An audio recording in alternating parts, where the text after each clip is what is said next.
Hi guys, welcome to today's episode. Today we will be talking about the tragic murder of Becky Watts. I just want to say before we start that this is going to be a very lengthy video, so grab your drinks, grab your snacks, because we're going to be here for a while. I also just want to put out a trigger warning, as this case includes domestic abuse and also mentions sexual abuse and rape. So if this is something that you can't hear about right now, then I'm sure I'll see you in another video.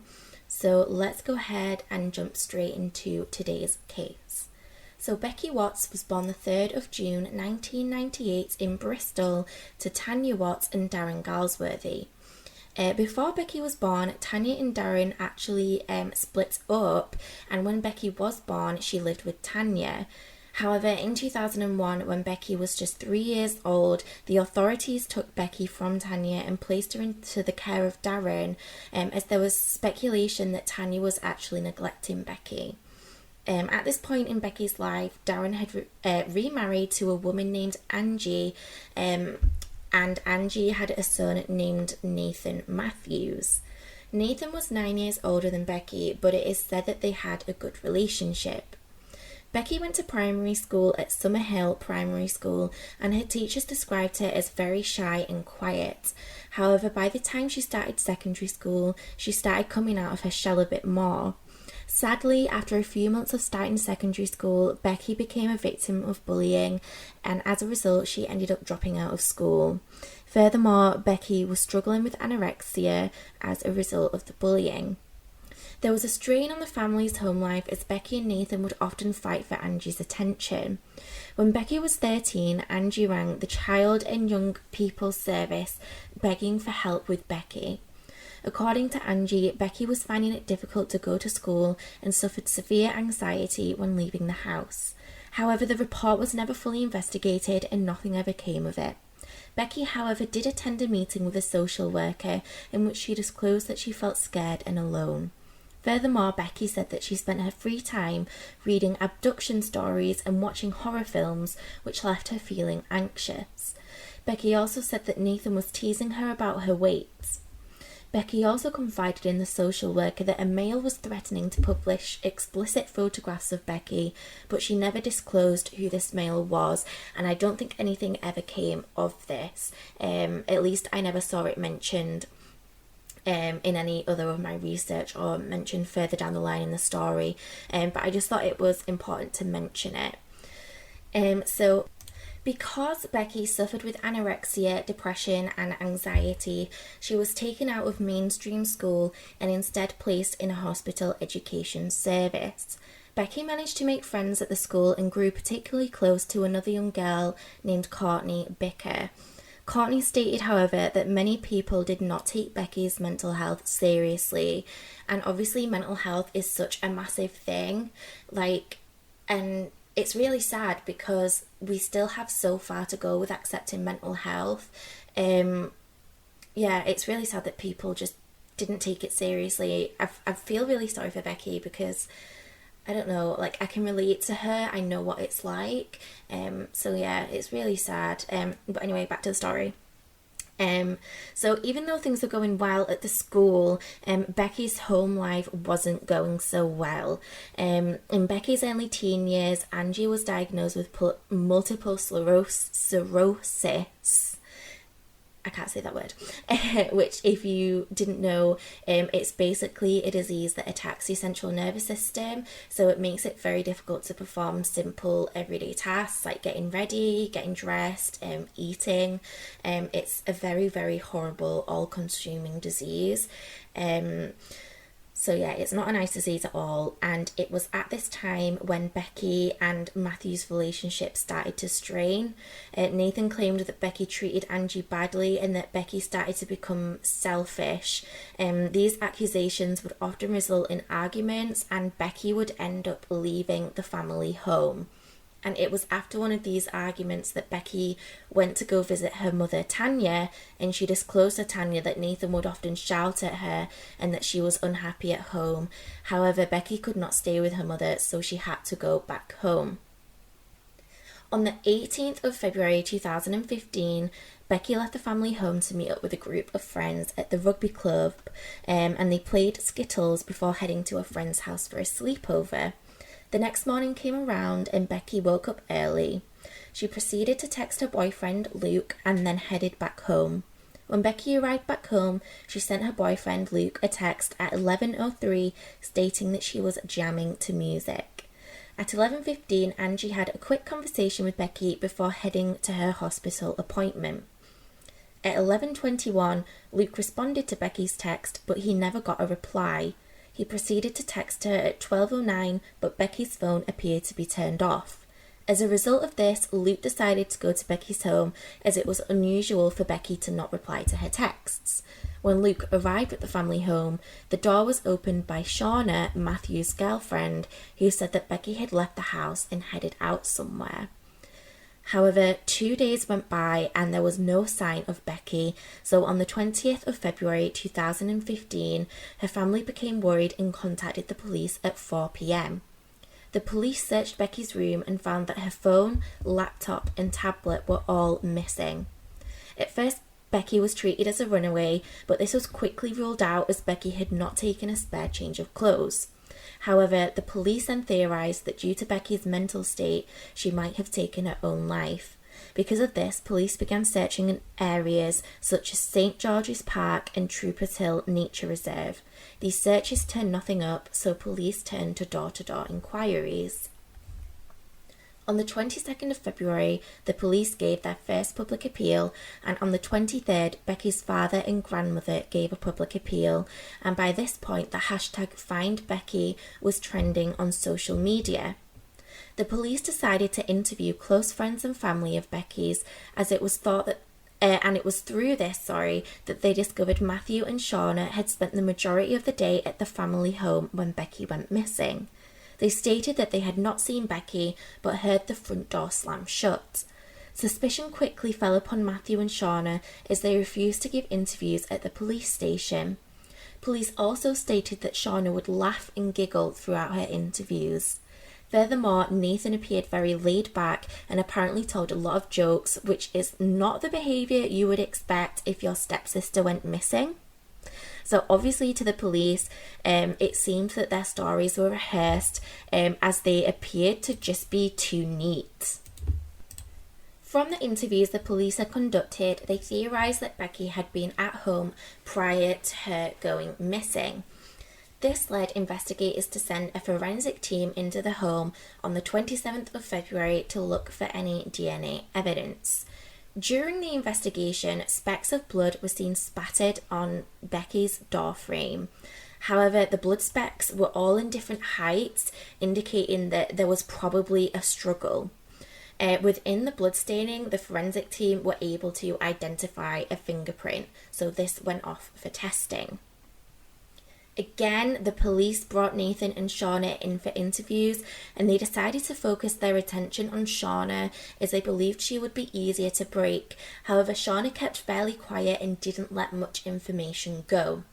Meanwhile, in Nathan's interview, he stated that he did not like Becky as she was rude and he disliked the way that she treated Angie. The following day, the blood was identified as Becky's and the fingerprint belonged to Nathan. This led police to arrest Nathan on suspicion of murder. The police proceeded to search Nathan and Shauna's house and found that the rooms were absolutely filthy. Not only this, but the couple also slept close to a kettle and a toaster so that they wouldn't have to leave their room. Suspicion arose when the police searched the bathroom and found that the bath was sparkly clean, unlike the rest of the bathroom and the house, which obviously the police found suspicious. Like, why was the bath all clean, but the rest of the house was an absolute pigsty? It just did not make sense. The following day, the police discovered a B&Q receipt, and if you've never heard of B&Q, it is basically a hardware shop here in the UK. And on the receipt there were items such as face masks, eye masks, and most concerning of all, a circular saw. So the police decided to track the time on the receipt, and they were able to pinpoint it to a particular store, and they could actually see Nathan on the CCTV footage at the B&Q store. So police quickly theorised that Becky may have been murdered and dismembered in the bathtub using this saw, hence why the bathtub was squeaky clean. Okay, so let's pause the story here and have a look at Nathan and Shauna's childhood. So it was decided early on in Nathan's childhood that he would be brought up by his grandmother. So his grandmother was called Margaret and her husband was called Christopher. I couldn't find a reason why it was decided that he was to be brought up with his grandparents. So I'm sorry I can't tell you that. So at a young age, Nathan was diagnosed with, I can't say this word, I think it's fibromyalgia, maybe? I've tried Googling it, you know what I'm like, I can't speak. So yeah, he was diagnosed with this condition, and it basically affects the muscles and causes pain, tenderness and sleep disturbances. So as a result of this, Nathan was often in lots of pain. Later on in Nathan's life, he was also diagnosed with depression and anxiety, which was believed to be stemmed from his fibromyalgia, from his condition. When Nathan was a teenager, he attended college to become an electrician. However, he failed his course and instead became a delivery driver for companies such as Domino's, Sainsbury's, and also local Chinese takeaways. His grandmother stated that Nathan would spend most of his time alone in his room and even ate in his room instead of at the dinner table with his family. When Nathan was in his early 20s, he began a relationship with 14-year-old with 14-year-old Shauna Haw. I think that's how you spell her last name. I tried, again, Googling it. I put it in Google Translate and that's how it comes up. So yeah, I could be totally like slaying it or like slandering it. I don't know. As we've realised in this video, I cannot pronounce things. But that's what Google Translate was coming up with. So we'll go with that. Okay, so let's have a look into Shauna's childhood. So Shauna spent the majority of her childhood in the care system. However, just before meeting Nathan, she moved back in with her single mother and 8 siblings. During Shauna's childhood, she was described as quiet and shy, but this apparently changed upon meeting Nathan. It wasn't long before the pair became a couple and they moved into a small council house together. Upon moving into their house together, Shauna claimed that Nathan became controlling and possessive over her. Nathan also forced Shauna to quit college due to being in class with other boys, which just shows that Nathan was extremely insecure and jealous. Anyway, Shauna even reported that one time Nathan pulled her off the bed by her hair and proceeded to strangle her.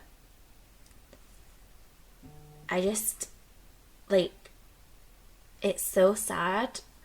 Whenever I hear anything about like domestic abuse or anything like that, it does really upset me.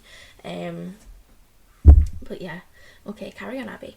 So it was during Becky's disappearance that it came out that Shauna was in fact pregnant with Nathan's child. When the police searched through the computer, they found that the couple were frequently watching porn, which involved schoolgirls and threesomes. As a result of this, the couple would frequently text each other stating that they had seen a pretty schoolgirl that day. How disgusting is that? Like 2 people, one of them an adult. Shauna wasn't an adult at this point. I believe Shauna was only 14 when they met. I could have that wrong, but yeah, that is pretty disgusting. Yeah, I just no. Okay, anyway, let's get back to the investigation. So 11 days into the investigation, at 10:26 p.m, Nathan gave a confession to the police as a statement through his lawyer, and this is what he said. I, Nathan Charles Matthew, accept I'm responsible for the death of Rebecca Watts. In my car, I had a large bag stunt device, handcuffs, tape, and masks. I had developed an idea to scare Rebecca by kidnapping her. I wanted to scare her and teach her a lesson. I believed she was selfish and her behaviour towards my mother was a risk to her health. A few minutes after arriving, Shauna said she wanted a cigarette and went into the garden. I went to the boot of my car and took out the bag containing the items and went upstairs to the landing before knocking on Rebecca's door. She replied, "What?" or "Hello," and I said, "Can I see you a minute?" I cannot be sure what order things happened, but I soothed the items, subdued Rebecca. During the short struggle, my mask slipped and Rebecca was able to see my face. This caused me to panic and strangle her while she was partially in the bag. Upon receiving the statement, police charged Nathan for the murder of Becky Watts. Not long after the confession, the police found dismembered body parts of Becky in a shed a few hundred metres from the flat of Nathan and Becky. The autopsy concluded that Becky had been suffocated to death and stabbed 15 times after she was already brutally murdered. Through their questioning, the police found that after murdering Becky, Nathan and Shauna went home to play Monopoly and eat takeaway. How sick and disgusting is that? How could you murder somebody and then go home and play Monopoly and eat takeaway like it was just your average day? Who does that? Anyway, throughout Nathan's interview, he maintained that Shauna was innocent and had no role in the play of the murder of his stepsister. However, police just weren't buying it, so they decided to push Shauna a little harder. Shauna stated rather cockily that the police would find no evidence to incriminate her of Becky's murder. However, the police decided that they had enough evidence to charge Shauna with perverting the cause of justice. Furthermore, through the police investigation, they discovered that the couple would text each other about kidnapping a schoolgirl and keeping her in their loft, which obviously is very incriminating to both of them, so I don't understand why Shauna was so cocky about the whole situation. One of the texts that Shauna sent stated, "Just went into Costcutter and saw a pretty petite girl, almost knocked her out to bring her home, LOL XOXO," which is pretty damn sick in my opinion. Police concluded that Shauna was not an active participant in the murder. However, DNA evidence showed that her DNA was on one of the face masks and the bags containing Becky's remains, and as a result of this, Shauna was charged with manslaughter. During the trial, the prosecution relied on CCTV evidence of the movements of Nathan and Shauna on the day Becky was last seen alive and also in the days that followed. On the 19th of February 2015, they were seen in Tesco's, which is a supermarket, buying batteries which were allegedly needed for stunt guns which they intended to use in the kidnapping. Footage from the day after Becky was killed showed Nathan buying the circular saw, I really can't speak today, that was used to dismember her body. And between the 20th and the 22nd of February, he and Shauna were captured shopping for cleaning products which were used to clean the bath after the dismemberment took place. DNA linked both Nathan and Shauna to items that were found in the shed alongside the remains, and an expert was called to give evidence who said it would be easier to carry out dismemberment if more than one person was involved, which basically incriminated both Nathan and Shauna. During the trial, it also came to light that when Becky was 8 years old, she reported to a family member that Nathan had touched her upper leg through her clothing. It was also reported that Nathan was sexually fixated on Becky, which is disgusting because they're related and she's only 8 years old. That is sick. When Nathan was asked about his relationship with Shauna in the trial, he stated that Shauna once threatened to break up with him, and as a result, he proceeded to stab himself with a fork and viciously scratch his face. This showed that not only was Nathan fixated on Becky, but was also fixated heavily on Shauna as well. And as a result of this fixation on Shauna, Nathan took all the blame for Becky's death and denied Shauna ever being involved. However, the prosecution painted Shauna as the mastermind in the covering up of the killing. In Shauna's trial, she talked about how she wanted to leave Nathan but never did, as she feared she would have nowhere to go and that Nathan would find her. Shauna also stated that she did not watch porn with Nathan and that she had no idea that Nathan had a video of a teenage girl being raped on his laptop.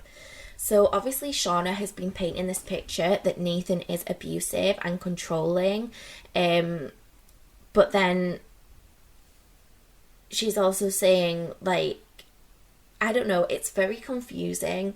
I'm not here to victim blame or to point fingers or say, you know, that she's lying or whatnot.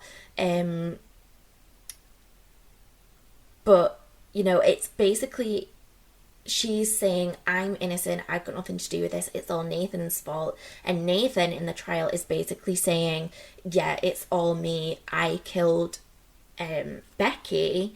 And it's very difficult because you don't really know what to think. Like, it's just very confusing. And how Shauna is with her being so cocky, like, it's very disturbing. And especially the text that she would send about, like, seeing schoolgirls and wanting to kidnap them and keep them in the loft. Like, that isn't an innocent person to me. Like, I don't see her as being innocent in this. Obviously that's just my opinion, you guys may have a different opinion to me, but yeah, that's how I see it. Like, she's not as innocent as she makes out to be, but like I say, I'm not here to judge. I'm just here to tell the story with an open mind. So let's get back into the story. So on the 11th of November 2015, after 3 hours and 27 minutes of deliberation, which is a really short time, can I just add, that's pretty short for the jury to deliberate, the jury found Nathan guilty of murder and Shauna guilty of manslaughter. Both were also convicted of conspiracy to kidnap, perverting the course of justice, preventing the lawful burial of a body, and possession of 2 stun guns. However, there were also 2 men, James Ireland and Donovan Demetrius, I think that's how you say his name, who were cleared of assisting an offender, which related to the moving and storing of packages containing Becky's remains. Demetrius's brother, Carl, and his girlfriend, Jaden Parsons, who owned the shed where the remains were stored, had admitted the same charge at an earlier pre-trial hearing, though both insisted they did not know what was inside the bag. On the 5th of February 2016, Carl was sentenced to 2 years imprisonment and Parson was sentenced to 16 months imprisonment. On the 13th of November 2015, Nathan was sentenced to life imprisonment with a minimum term of 33 years, and Shauna was sentenced to 17 years in prison. In his sentencing, the judge agreed with the prosecution that they had planned the kidnap for a sexual purpose, and the prosecutor also told Nathan that he had a fixation with having sex with petite teenage girls and that he believed Shauna had been persuaded to participate in this fixation. So the judge basically says that, like, it was all Nathan's plan and that Shauna had basically been manipulated into the plan, which I guess is a believable theory as well. It very well could be that Shauna was manipulated, and especially with the claims of abuse and seeing that she didn't have anywhere to go and she couldn't escape, it definitely is plausible that that's what happened. But again, it could be that Shauna is just as twig as sick and twisted as Nathan. Like I say, it's very, very hard to tell, and I'm not here to judge, but that is just a couple sides of the story that could be seen. And that marks the end of today's case. It is a really sad case, and my heart really goes out to Becky, as she did not deserve what happened to her in the slightest. What really gets to me as well is how cold Nathan and Shauna were throughout the whole investigation. Like, the fact that they were laughing and telling jokes just really sickens me. Anyway, I hope that you enjoyed today's episode. If you did, please leave a like, comment, and subscribe if you haven't already. Also, please leave me case suggestions in the comment section, because there are so many cases to cover. I never know which ones to cover, and obviously if you guys have a particular case you want me to cover, then I'll definitely do that. So let me know. So I hope you have a good rest of the day, and I'll see you in the next episode. Bye guys.